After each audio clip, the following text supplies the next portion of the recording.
Ikaze nanone rero mbahaye ikaze nanone nongeye kubaha ikaze karibu ku ijambo ry'umwimerere mbahaye ikaze Jerome Muhirwa. Shalom Bashem Adonai Elohim Eloheyi Avraham Yitzhak Yaakov ba Yeshua HaMashiach maze אנחנו הולכים ללכות היום. Tugiye rero kureba igitabo nanditse kivuga ku magambo igihumbi yagufasha gusigasira ubugingo bwawe uko nakijijwe no kwizera. Aya ni amagambo nyine nagiye nakira ubwo nakijijwe, nkaba ngiye kubasangiza amwe muri yo nk'uko ngenda mbikora rimwe na rimwe.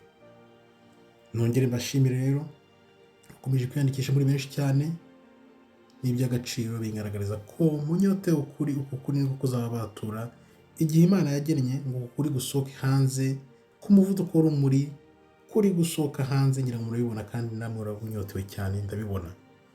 Kandaho like rero kugira ngo ubutumwa bugere ku bantu benshi cyane, ubundi twinjiremo mbasangize kuri aya magambo yagufasha gusigasira ubugingo bwawe uyu munsi. Wisuzume urebe koko niba uri mu nzira ziboneye uko Imana igushaka. Kandaho like tuzamuke. Tutangire rero. Kuvuka bundi bushya ugakora gushaka kw'Imana nibyo bintu Imana igusaba, kandi nushaka uzabona. Vuka bundi bushya ushaka Imana uzayibona, izakwiyereka.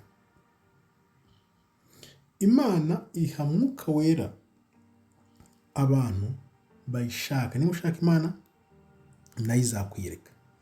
Nibwo njya mvuga nti nabonye ukuboko kw'Imana ndakumenya, nabonye ukuboko kw'Imana ndakumenya. Tuvuga ati Imana wankunze ntarakumenya, ariko nabonye ukuboko kwawe ndakumenya. Kristo aratubwira rero ngo ubuzima bwawe nyabwo ntabwo ari ibintu utunze. Waba umukire ute, waba umukene ute, ubuzima bwawe ntabwo ari ibyo ngibyo utunze cyangwa kubayeho, ahubwo ubugingo bwawe, ubuzima bwawe ni ukumenya ijambo ry'Imana. Shaka ijambo ry'Imana urimenye. Nibwo nahamagarirwa rero kwiga ijambo ry'Imana. Nawe ndakubwiye ni niryo banga, jya mu ijambo ry'Imana uryige. Hari umunsi umwe Imana izashyira abantu bose ku cyita rusange.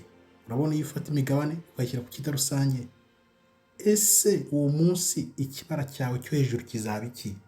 Uzasanga ufite akahe gaciro? Ni akahe gaciro uzaba ufite igihe Imana izarengeriza abantu bose ikabashyira ku cyita rusange? Agaciro k'icyita rusange k'ikibara cyawe kuri icyo cyita rusange kazaba ari akahe? Ibaze nawe wisubize. Kuba uri mu mwuka, uri mu ijambo ry'Imana ni byiza cyane, ndabikwifurije nawe. Shaka Imana, ujye mu mwuka maze urebe, ubone ibitabonwa n'amaso ya muntu. Birashoboka. Tuzi neza ko dukizwa no kwizera, ariko tuzacirwa urubanza hakurikijwe imirimo yacu. Byumve, ubyiteho, bikwinjiremo, uvuga uti ndizeye yego, ariko ibikorwa ndi gukora ni ibihe? Ese ndi kubera abantu urumuri? Bimeze gute? Uhore wibaza gutyo. Uko urushaho kumenya umwami wacu n'umukiza Kristo, ni kurushaho kumukunda. Hari igihe wibaza ugatekereza ukavuga uti ari hano kuri ino si byari bimeze gute? Wamunyereka, wamuzana nkagira ubusabane nawe.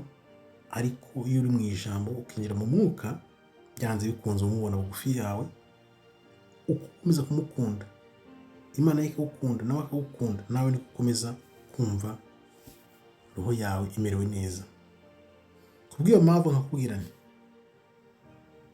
imariremo ijambo ry'Imana rikwinjiremo, rijye no mu musokoro, ku buryo icyo utekereje cyose ubona Imana. Ugire kwa kwizera Imana, kwa gutinya Imana, kuko gutinya Imana, kugira igitinyiro cy'Imana niryo tangiriro ry'ubwenge, niryo banga. Imana ntifite abuzukuru n'abuzukuruza, ahubwo Imana ifite abana gusa. Uri umwana w'Imana rero, byibuke kuko agakiza ni ak'umuntu ku giti cye.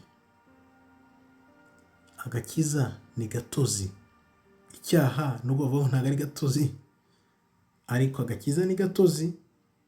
Kanguka, iki gihe cyiza cyo gukizwa, kanguka ukizwe, inzira z'ikigendwa. Niyo mpamvu njya nkubwira nti kizwa ubu ngubu utarapfa, kuko numara gupfa bizaba birangiye, ko ntabwo uzaba ugihindukiye ngo ugaruke. Niryo banga. Shaka Imana. Ufite imyaka ingahe? 20, 30, 40, 60, 70, 80, yewe se n'100. Wari wafata umwaka n'umwe ngo usome ijambo ry'Imana urebe ko Imana ishaka kubaho muri ubu buzima. Ibuka rya jwi ry'umwami wacu Kristo Yeshua HaMashiach. Umuntu ashobora kuryumva ari mu mwuka, iyo mu mwuka uraryumva. Niyo mpamvu ushobora ukigisha ibintu by'Imana, ukigisha ibyo byose abantu ntibabyumve, kubera ko badafite bwa busabane, bari mu mwuka, kugira ngo nabo bakizwe, bumve Yeshua HaMashiach, bumve umwami wacu n'umukiza Kristo, maze nabo baryoherwe n'ubu buryohe bwo mu mwuka.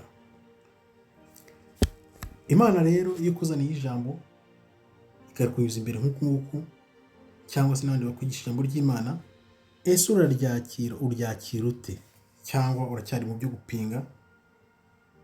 Nakubwira nti ca bugufi, ushake mu maso y'Imana, ushake ijambo ry'Imana kugira ngo ukize ubugingo bwawe. Gaburira ubugingo bwawe ijambo ry'Imana maze ubeho. Benshi rero bazaba bakubwira bati ese Imana yawe iri he? Nibakubwira ngo ntabwo bayibona, ko badashobora kuyibonesha amaso aya ngaya ya muntu, uzababwira ati Imana yanjye ni ijambo, yamye ari ijambo, kandi niwe jambo, azahora yahozeho. Imana yanjye iri mu ijambo kandi ndi kumwe nayo. Ngayo ngukorera aya ni magambo uyu munsi mbashe kubasangiza. Ababanye nanjye rero ndabashimiye. Wibaza ibyo bibazo ubisubize, urebe uko uhagaze. Noneho niba utarimo neza, uzemo neza, winjire maze ugire ubusabane n'Imana. Kandi aho like nanone rero message izamuka igere ku bantu benshi cyane. Abakomeje kwiyandikisha ndabashimiye nanone, namwe mutari mwiyandikisha kugira ngo tujye tuganira ijambo ry'Imana kuko ry'umwimerere, kuko ubu ngubu niho tugiye gutangira noneho byimbitse.